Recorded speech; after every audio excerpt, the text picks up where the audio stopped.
And I'd like to now ask all of you to help me welcome our distinguished guests and their excellencies from Rwanda, Mozambique, and Kenya. Your Excellency, the President of Rwanda, Paul Kagame, please join me on stage, sir.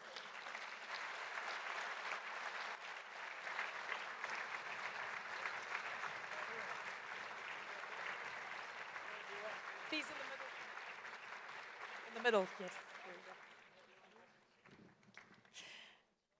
President of Kenya, William Ruto, nice to see you again, sir.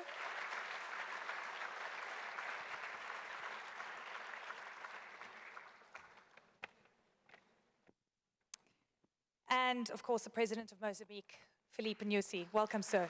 Lovely to see you.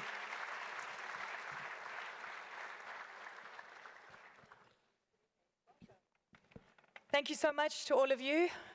Take a seat.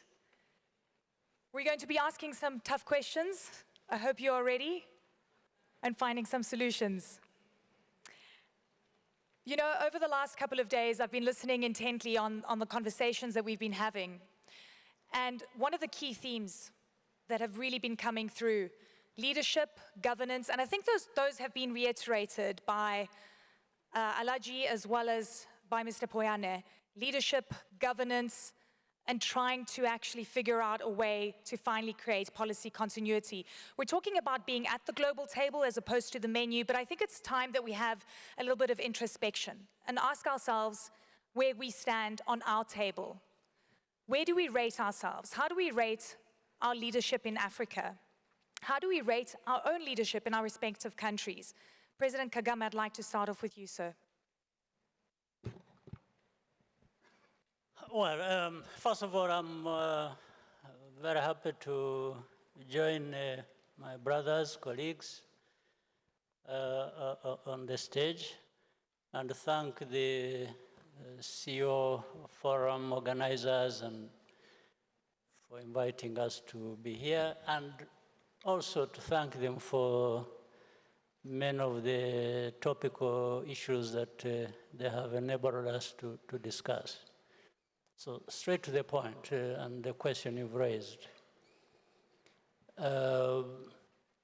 We don't need to keep rating each other or others and so on and so forth, but we just have to focus and deal with the problems at hand.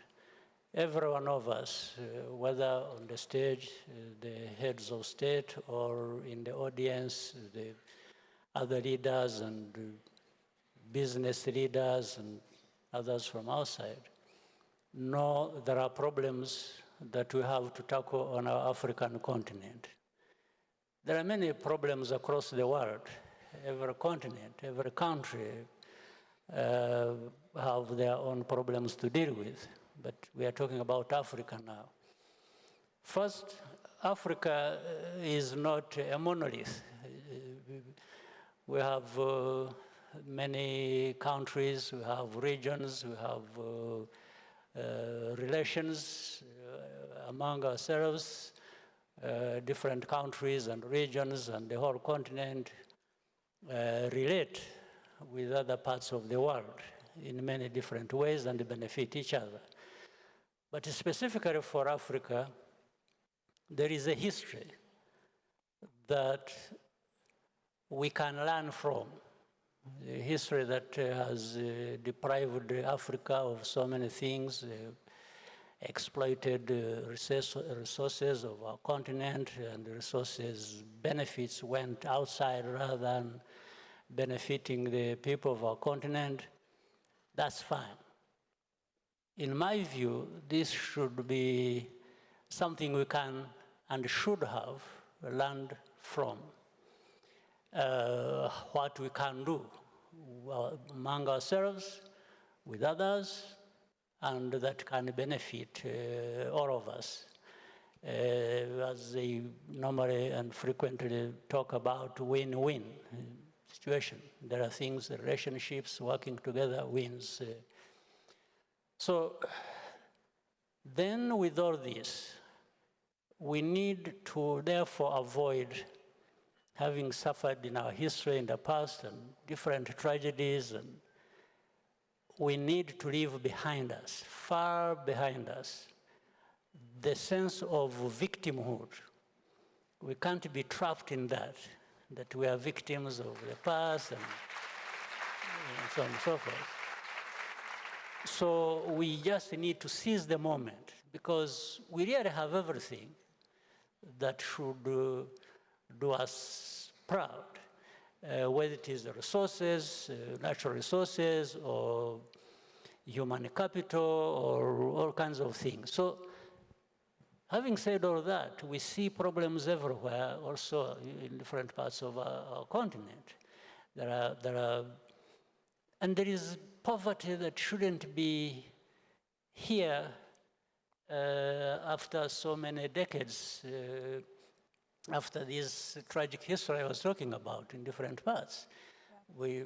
And if we look at ourselves in comparison with other parts of the world, there are certain African countries or regions that were better off than other countries on other continents, let's say 50 years ago. And now what has happened on our continent, there has been either stagnation or reversal of the gains we should have been making or had made. And these countries that were so much behind us are hundreds of times better than us. So there is a question we must answer, certainly. That comes down to leadership, though, doesn't it? It does. It does. It okay. does. I was just telling this story so that I talk about leadership in conclusion. I was giving a background. So what is lacking, therefore? What is it? Indeed, there is that leadership. There is that unity around the purpose. There is,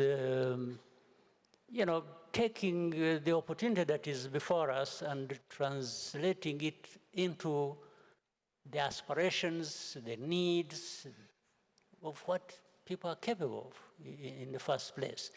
So this requires leadership, it requires governance, it requires accountability, it requires assessing and challenging ourselves and, holding us, ourselves accountable in case you expected something out of your effort and it is not there. We should be able to say why.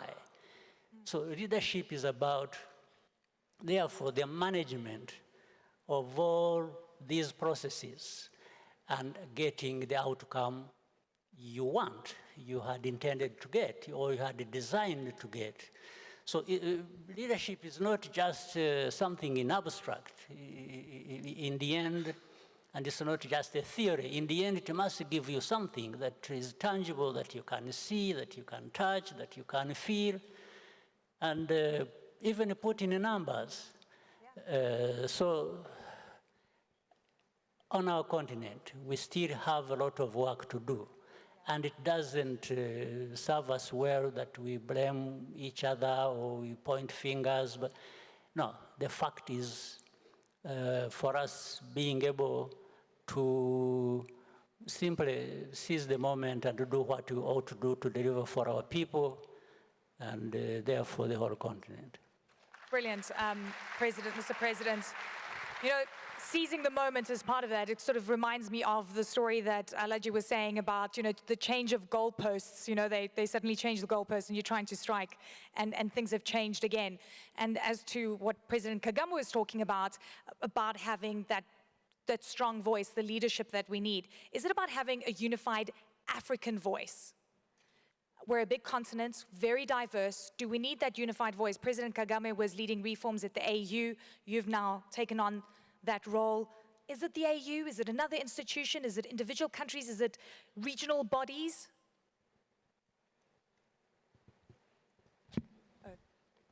Thank you.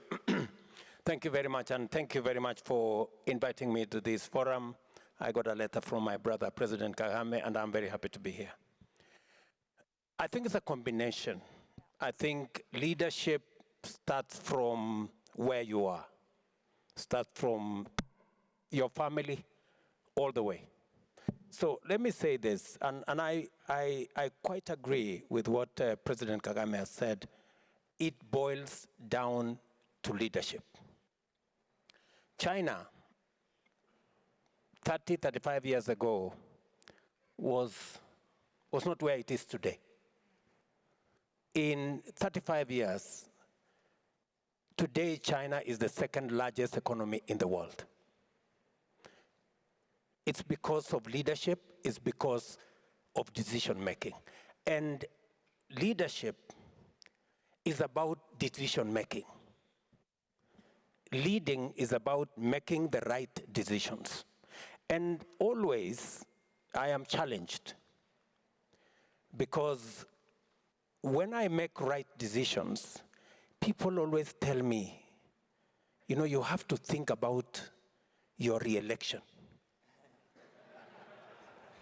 And do you? You know, Does that, do you take that into consideration? I keep reminding them that I was not elected to be re-elected. I was elected to transform the country. Okay, let me ask you this. You know, I remember when I speak in some fora, and people come and whisper to me, oh, you know, don't say too much because you see, you know, these people might get annoyed with you, and you know, I'm asking myself, it's not in my place to say what people want to hear or what is popular. Yeah. It is my position to say what is right. And you know, what is right is not necessarily popular. Yes. And it is the conversation. That's very important. It is the conversation we're having in Kenya, you know. Let me give you two examples. Yeah. When I came into office, I told the people of Kenya, our savings as a percentage of GDP is around 10, 11%. Other countries are in the region of 40, 50. China is at 55% percentage of saving. We were saving 200 shillings every month, every Kenyan, in our National Social Security Fund. I said we must change this. We changed it. Now every Kenyan pays 6% of their salary.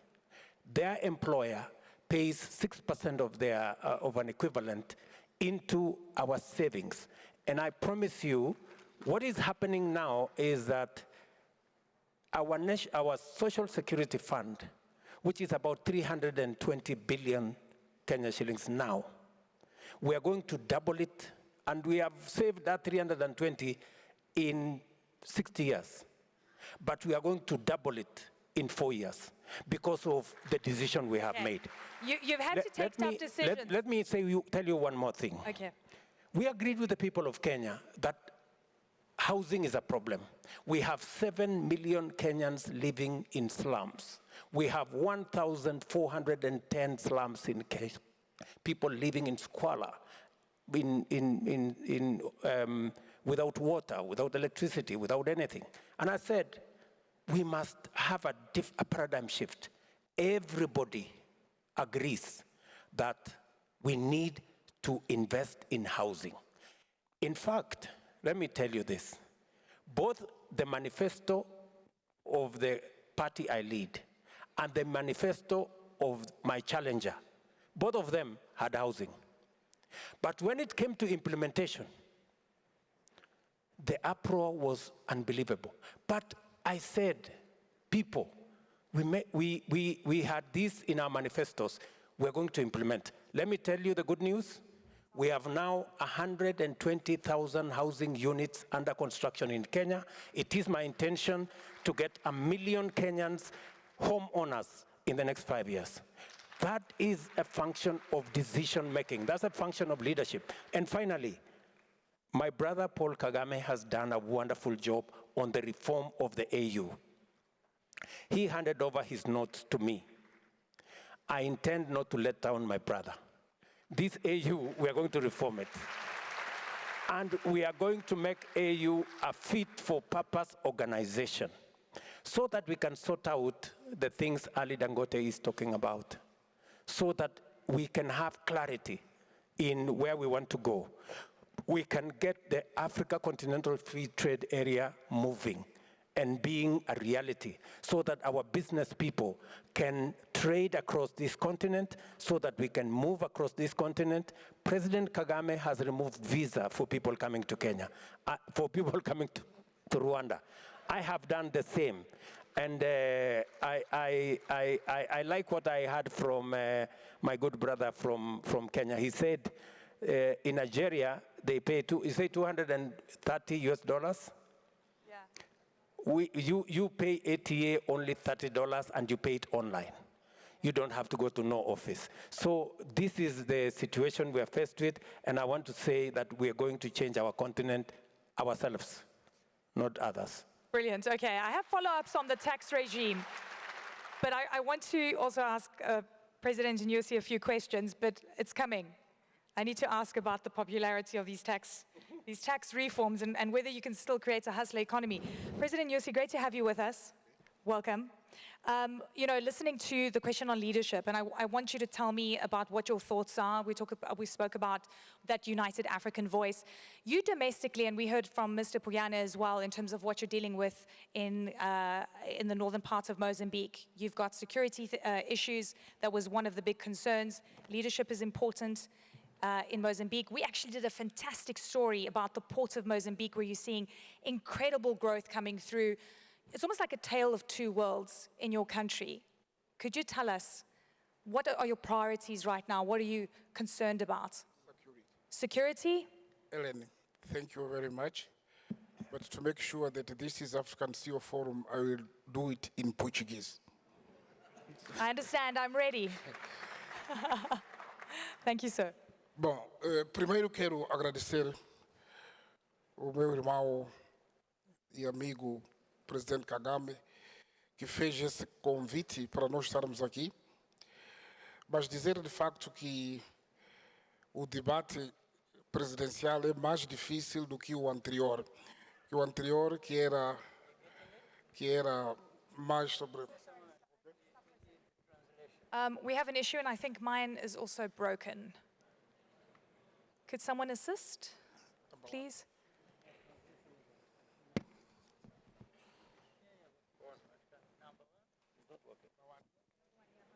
We are good. We can proceed.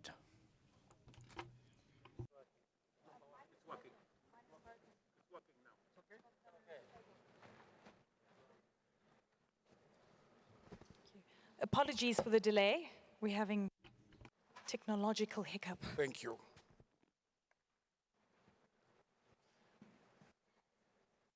Estava eu a dizer que o debate presidencial é mais difícil por ser político. Yes, I was talking about different aspects, such as economical aspects that are more concrete. There's been colleagues who have spoken about leadership, the necessity to have leadership. And I was kind enough to listen to the voices of my brothers. And we also asked so many questions. But I think it's very important for us to bear that philosophy, a philosophy that says that we don't want to see the African continent always on the negative side. We need to see the African continent in a good image in terms of dynamism. That is a continent that is open. We know that the continent has gone through so much in terms of colonialism. So this is what we need to take into account in order to move forward. And we understand that what we are doing is good for us. Now, concerning the question related to security in my country, there's been quite a number of efforts together with my brother, His Excellency Paul Kagame, and we discussed on issues related to security. These are crucial points. Security is very important. We need also to have food security. We need to have access to energy, education, and food. So we've put in place so many aspects in terms of security. In Mozambique, in the northern part of the country, where we have looking at exploring mining resources such as hydrocarbons, etc. it is true we've gone through terrorism threats, terrorism occurrences in 2021. For example, we encountered so many challenges, and we put in place micro projects in those areas we were supposed to start. And then in terms of national security, thanks to the support of my brother from Rwanda, it was an opportunity for me to thank the people of Rwanda for showing solidarity. And I believe that pretty soon we'll be able to foster our cooperation. So today we found ourselves in a situation where we are fighting terrorism, not only us as Mozambique, but as a country that is all African countries. We've been able to contain the threat situation, and it was way better than what we went through in 2021. And I'm very happy because in Africa, terrorism still remains a threat. And thanks to the work that we are doing, we've been able to put an end. So I believe that the good weapon today is dialogue. We need to foster dialogue, and thanks to dialogue, I personally had the opportunity to go to the forest to dialogue with the enemies because I knew what was happening and I knew what they wanted. So we were able to discuss, and then we agreed on some points. So the situation is quite better now. And force majeure at the moment. To what extent is this having an impact on the perceptions of risk towards Mozambique? I think that's really important because you want to learn in the private sector, but you're dealing with this security issue. Bom, primeiro, esta é uma oportunidade que Yes, indeed. What we want is to, concerning Mozambique, on Wednesday there was a forum which was held together with the private sector, not only from Mozambicans, but also partners who came in to visit the country. The current situation is stable. It's just a minor part of the north which is still under threat, but investment have never been stopped. So it means that the level of risk in Mozambique is non-existent. Now, in terms of investment in Mozambique, in sectors such as power, infrastructure, energy, and we are building ports. We have 3 ports so far that can have major shipping lines to do the work. And there are so many people who have visited Mozambique, they can witness. So we made a call, a virtual call, and then we were able to discuss. There's been so many investments. Now, concerning risks, there's a specific chapter that we need to talk about, which we spoke about yesterday, that is energy. And so many times we tend to neglect problems, basic problems. But these are problems that can pose a lot of challenges to us. It is important for us to consider our children who don't have access to food, to education. In Mozambique, we have a program which is called a presidential initiative. It is called Education for All. So this is what really helped us to reach 52% in terms of progress. We don't use fossil fuel, we rather use solar energy. So risks are a fact. If we are not able to solve those problems, we will definitely face risks. So we are ready to move forward into production as well. Thank you. Security, obviously top of mind, I guess, for so many African leaders looking very closely at what's happening at borders. But I want to talk about perception of risk towards Africa and whether it's warranted. You know, these are stories that we cover a lot. And we talk about, you know, the very high cost of capital towards the continent. Some of the excuses are because of security issues. Some of the excuses, I mean, really, they're far and wide, unbankable projects and so forth. You've been able to really create some great partnerships of late. And I'm wondering what the international sphere is asking when they come here before they sign. And how do you ensure that you don't sign bad deals, because we sign bad deals. Right. The risk profile for Africa is deliberately exaggerated to benefit those who, anyway, dictate the way things go. Want favorable deals for themselves, basically. Absolutely. So we have to be clear about that. And this fits into some of the topics that were discussed here when we were talking about whether Africa is at the table or is on the menu. And I think many times it is both. Because even when some people are at the table, they think they have raised their level, but actually they don't realize that at some point, whenever somebody decides that they be eaten up on the menu, that will happen. So, but we should be very conscious of that, and therefore not deceive ourselves, but operate as people with that, coming from that background or the context of what dictates things in the world.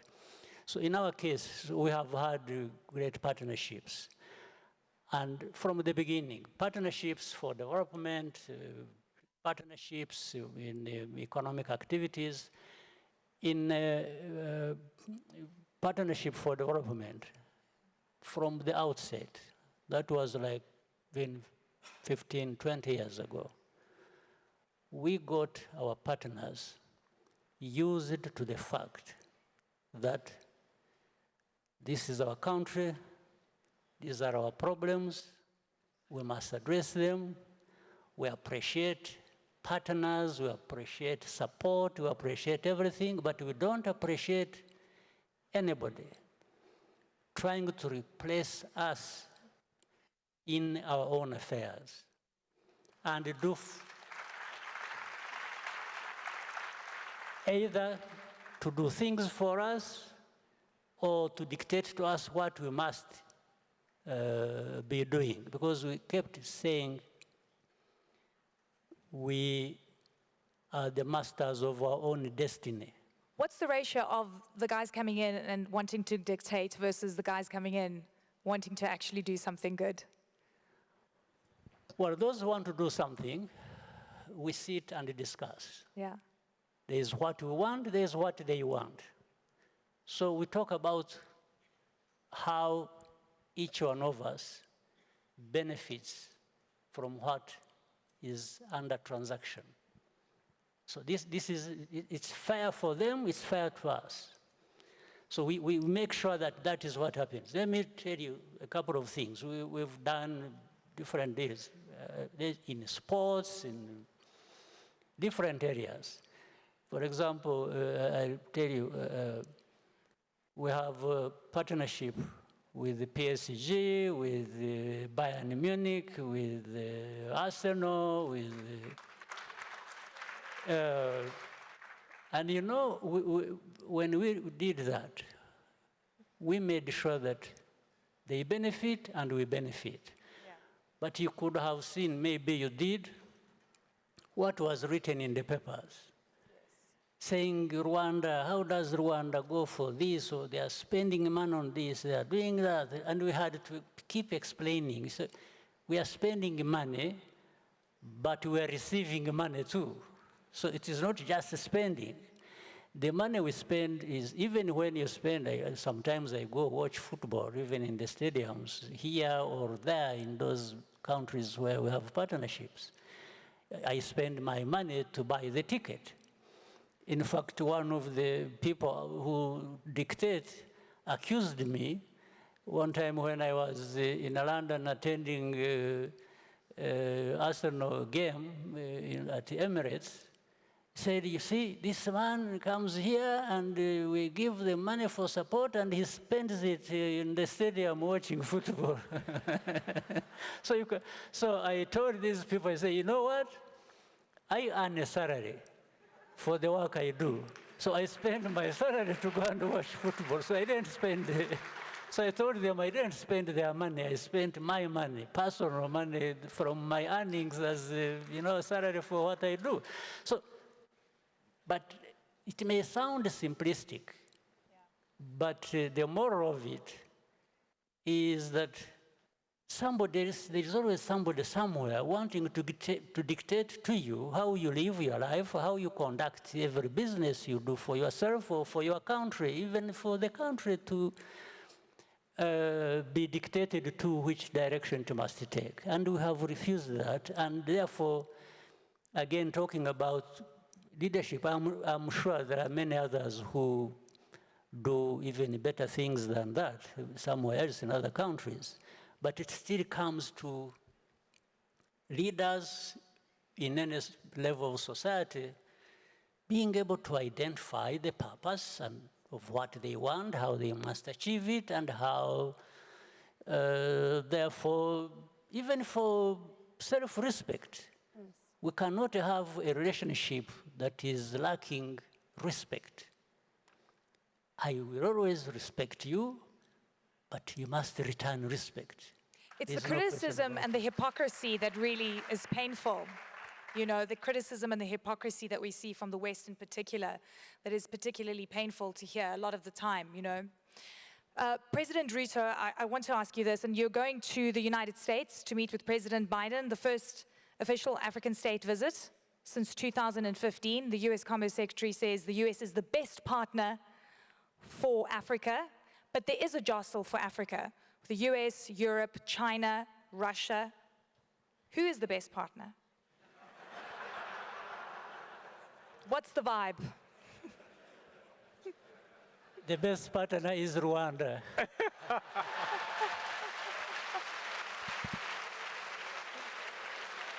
No. Ruto is Africa. It's not Rwanda only, it's Africa. Okay, even better. I don't think I have to answer that question. It's been answered, both by President Outside of Kagame. African borders, who's the best partner? So, in the context of what we have said here, the best partner for us is the one that accepts to have a deal that is a win-win. We must continuously, in whatever engagement, we must keep our interests at the center of our focus.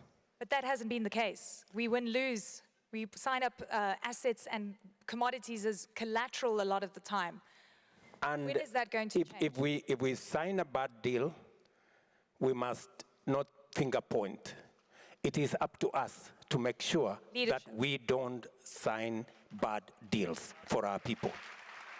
You know, and I agree with President Kagame, this mentality of victimhood, that you make a mistake and then you want to blame somebody else. It's not right. I mean, we must say no if the answer is no. And we must be firm to say this cannot continue. In fact, that is the conversation we are currently having. We are telling our friends, our development partners, the architecture that exists, the financial architecture that exists is faulty, it is unfair, it is not right, it must be changed. When we started that conversation, it looked weird. Today, they have come to the table accepting what they did not believe in the past. Today, they agree with us that the current international financial architecture is faulty, it is unfair, it must be fixed. It is one of the conversations I'll be having with President Biden, because the US has a lot of say on the current international financial architecture. You're not going to like this question. What if President Trump becomes president again? He eroded the relationship with Africa. We will have a conversation with President Trump. Okay. When he comes into office. If he comes into office, we are talking to the President of the United States, whoever that is. Because it's policy consideration. And we are saying, we are not making a policy for a moment. We want to have a conversation as a continent. And for your information, if you have followed my language, yes, it's about Kenya. But it's in the context of us being Africans, and it's a context of Africa. We will be having conversation about the Africa Growth and Opportunities Act, the AGOA, that gives us duty-free, quota-free access to the American market with our goods. That is one of the conversations I'm going to have with the Congress for the extension of AGOA so that we can leverage on that agreement to be able to create jobs in our continent, add value to our products, and have access to the American market. Among the conversations we're going to have is about peace, security, and stability. We have seen the US, we have seen Europe spend billions in Gaza, billions in Ukraine. Have you seen billions in Africa? No, I have not. So this is the conversation we want to have. I mean, we have issues in Eastern DRC. We have issues in Somalia. We have issues in Sudan. We believe that a proper partnership should be structured between Africa through the AU, with the US, with the EU, on how stability matters wherever that is. And it matters whether for them it is as well. in Africa, or it is in Gaza, or it is in Ukraine, it is about people. And there are no better people than others. We're all human beings. You know? It is, for example, the reason why Kenya is going to participate in securing Haiti, because we are a responsible global citizen. Kenya has participated in peacekeeping for the last 40 years. We have been in 49 countries, just like Rwanda have. And therefore, when called upon to support humanity, we must show up. And so does others need to show up where we are concerned. And they have not shown up for a long time. President Kagame. Thank you for giving me a minute to add to what President is saying, which I entirely agree with. And it's good that we have such a voices maybe being invited to the table. So they maybe represent us there very well. That's exactly what I mean. I wanted to clarify the level of hypocrisy and all kinds of stuff we have to deal with. The president mentioned the AGOA. You know, Rwanda was beneficiary of AGOA. Not any longer. We were struck off the list of the beneficiaries. You know the reasons?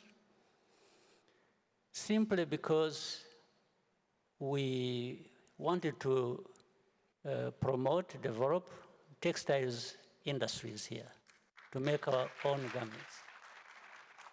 And by doing that and encouraging the industries to develop, we said we do not want to have second-hand clothes being dumped here in thousands of tons. Just for saying that, and later on trying to implement that, you know, they forced it upon us. They say, you must accept these second-hand clothes. And we told them no. So they say, okay, we will strike you off AGOA, which they did. We've never been returned on the list, but we never accepted second-hand clothes.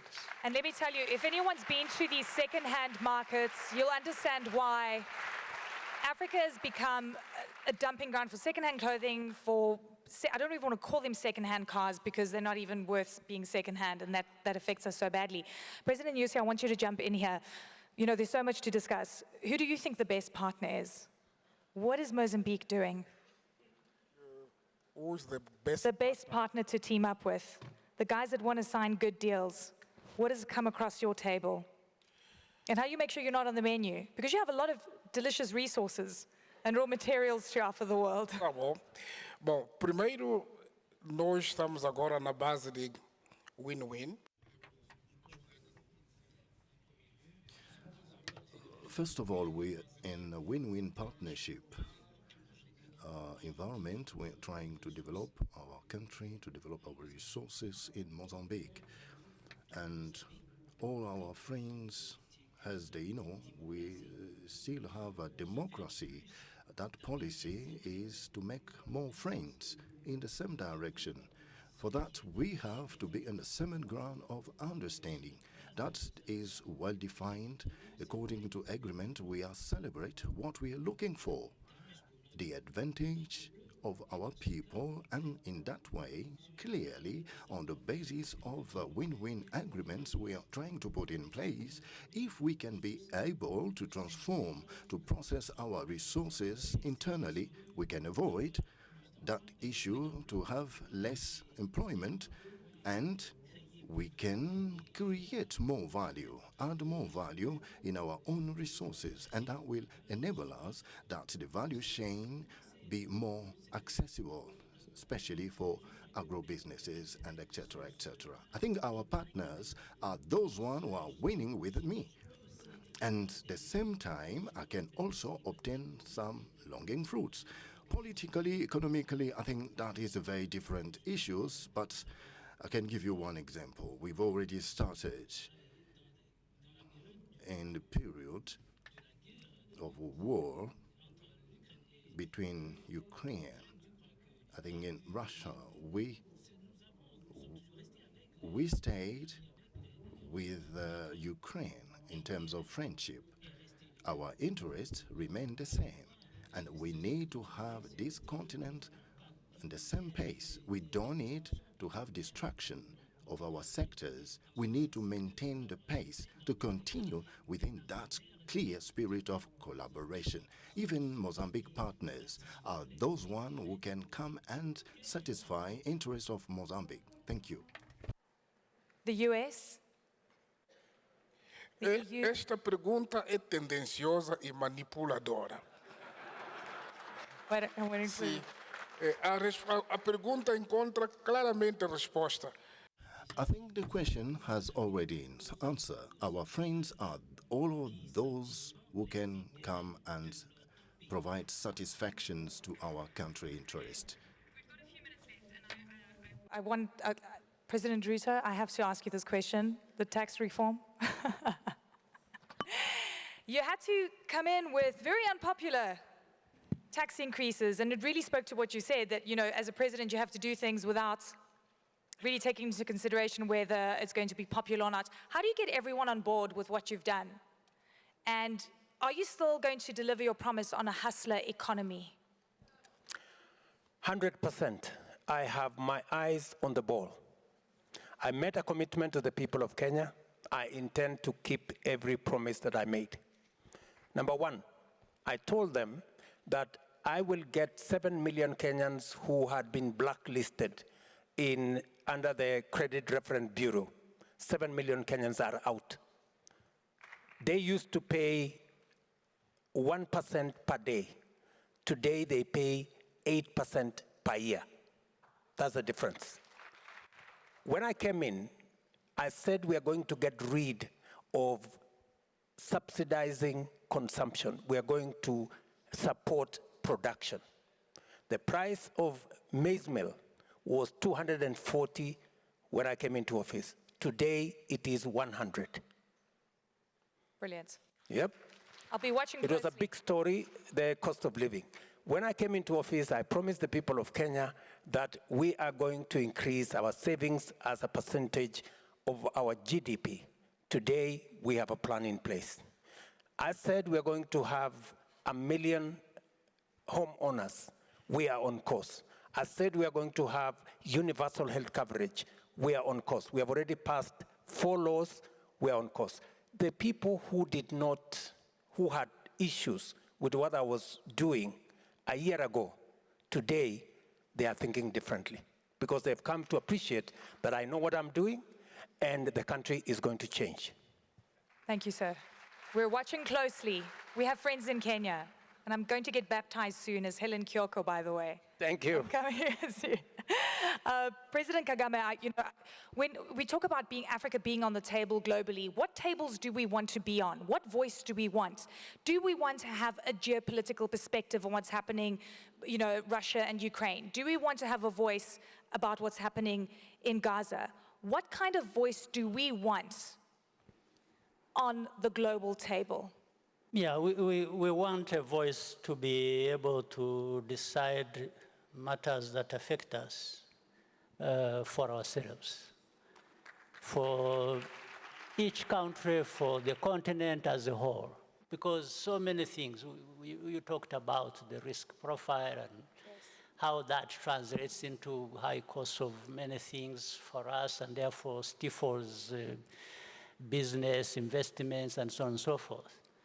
So the voice we are looking for, first of all, it must be really a united voice. On our continent, we must work very hard to make sure that you can't have 1.4 billion people with no voice or scattered voices and nothing coming out of that. So we need to come together. But it is a voice about what happens to these 1.4 billion people and things that they have a say in, and they can determine for themselves where they're coming from, what they need to do, where they are going, without really being dictated to. Because even what you've just said, the geopolitics and the competition and adversarial relationships these big powers may have, sometimes coming to Africa, whether it is to one country or two or the whole continent, and telling them,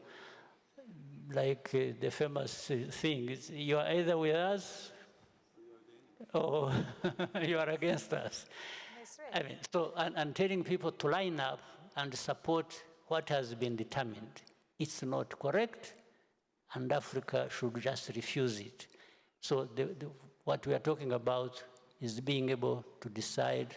And we don't exclude working with others. We benefit from others. We benefit from the same people who dictate things to us. There's no question about it.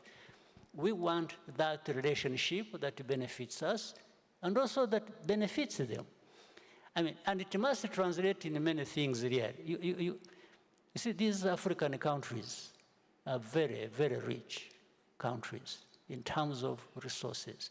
I think it was said earlier by Aliko and others and Patrick when they were here, we can't keep producing things and sending rocks containing minerals and doing things, and then some people elsewhere out of the continent refine that and process that and return these things so many times costly. Why? Why can't we do, if not the whole of it, part of it? And this doesn't exclude anyone. The same people who take our raw materials can still be part of that processing and adding value to that. So what is the issue? So this is here what we are talking about. The voice we are going to have is to translate what Africa owns to its own benefit. Yes. I'm going to try and get through as many things as possible, and we've got a lot to go through, but what do we actually need? And the industrialization part, the building value chains is important, but it got me thinking. After I spent about a week with Alaji in Nigeria, going to the refinery, going to the cement plant, and you know what I felt when I was there, apart from being absolutely proud? I realized we need brave capital. We need brave investments.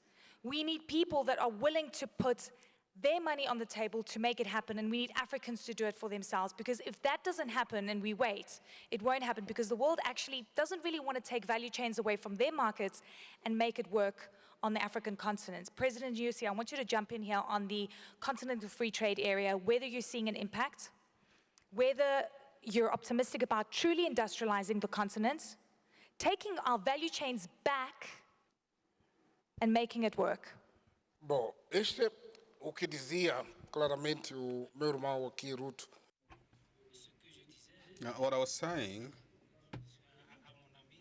what I was telling to my friend Ruto, is that one of the reforms at the African Union level is that we should try to make things move seamlessly across the continent.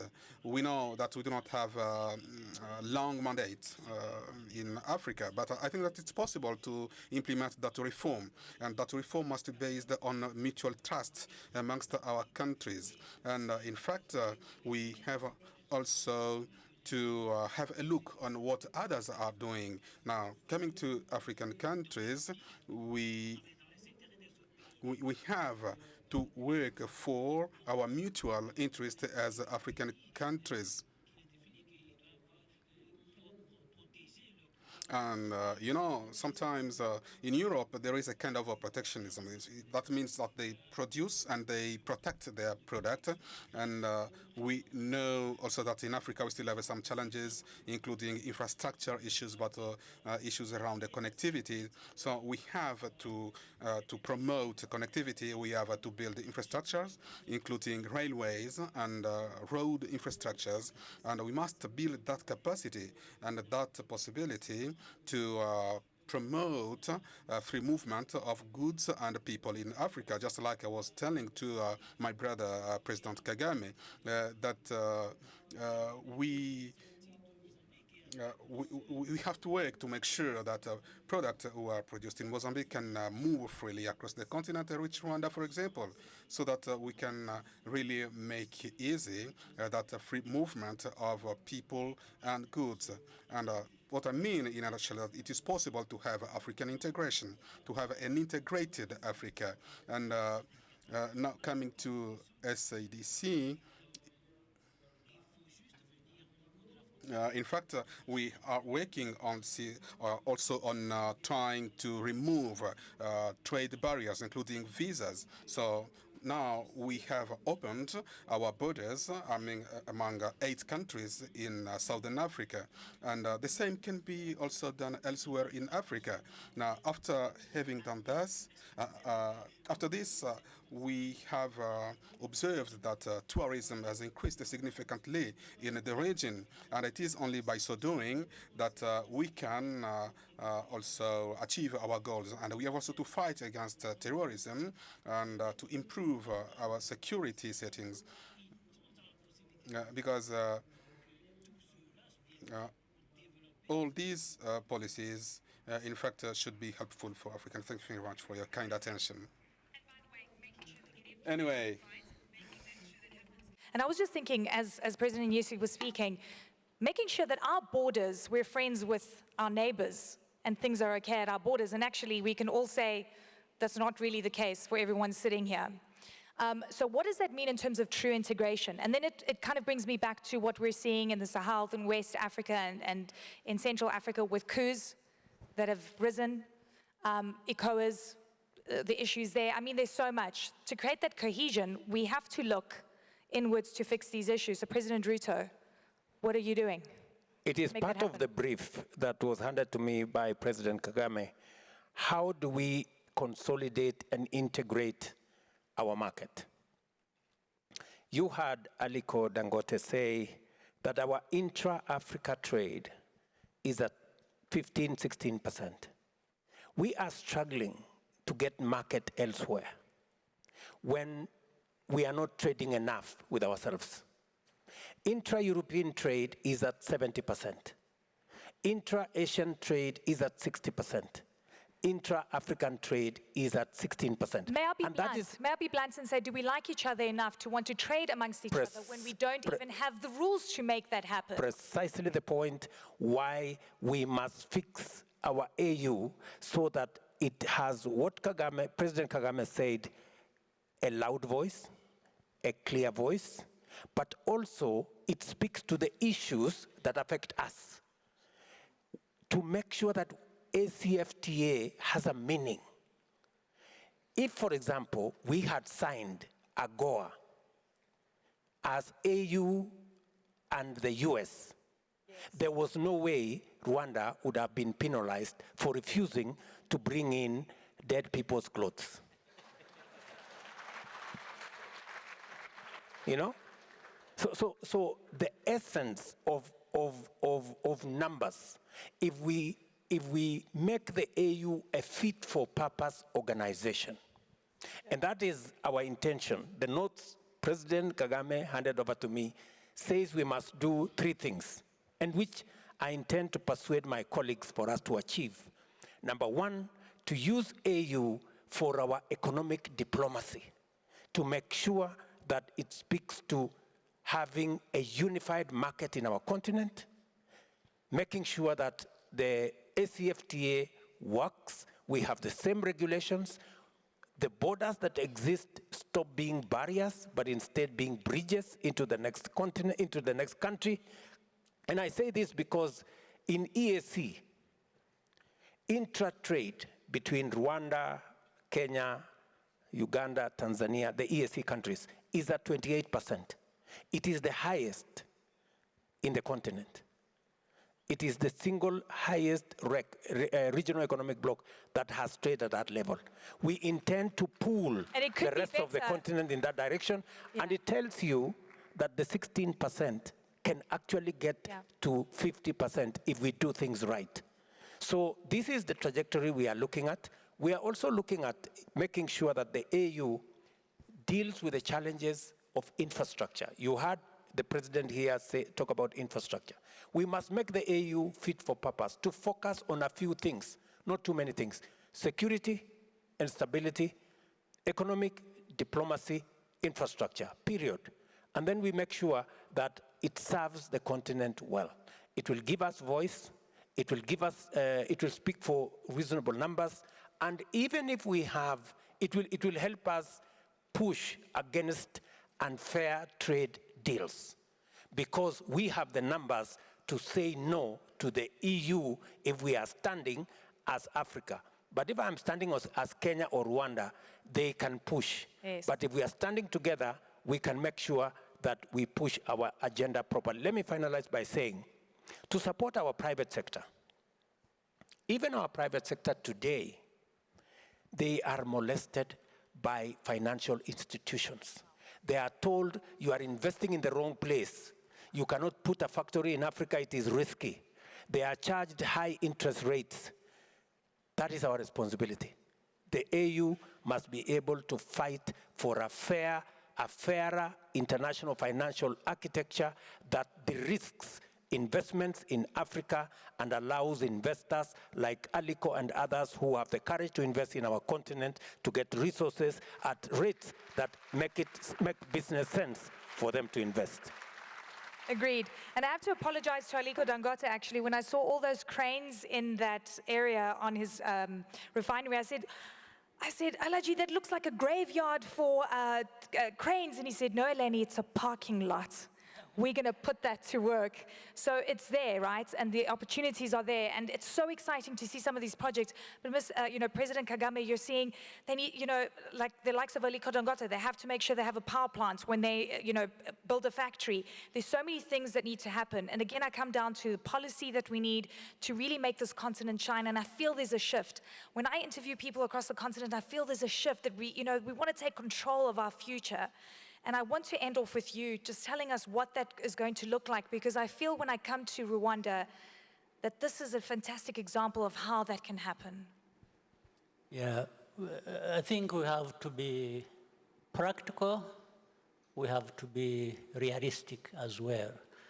And we have to do with the resources we have before us, because there are enough resources. All that remains for us to make the right decisions. And that will also be reached by having this interaction. Government and business should have a level of understanding so that we benefit each other. In fact, for example, government should be able to put business-friendly policies in place. Even where there are regulations to be put in place, they have to be addressing certain business constraints so that things don't get out of hand. That is very important. And the business should also do what they know best, and that is doing business, and also benefiting the people of any country where they are taking root. So it's doable. You know, you asked, leadership, as you said, or doing the right thing, requires the mind to be right as well. For example, when you said, you were talking rightly about the borders and how people, you know, cross borders to do business from one country to another in FCFTA. And you said, do we like each other enough? We don't even have to like each other to that level. I mean, I explained it like this. And President Ruto mentioned it. For these people who go out looking for markets, are you really looking for markets from countries that you like, or that like you for that matter? No, it's just being wrong-headed. But we need to minimize the levels of any misunderstandings or conflicts, because some of them are based on trivial things and things that can actually be addressed and corrected and should not stand in the way of business or relations of peoples to do business together, for people to move freely and so on and so forth. You can't create an FCFTA and then at the same time you constrain movement of people. So how is it going to be solved? FCFTA means you must allow that freedom of movement, of people, of goods, of services, and so on and so forth. Otherwise, you do one thing. So we still have that problem which we must address, and we must only blame ourselves for having this kind of situation prevail in our midst.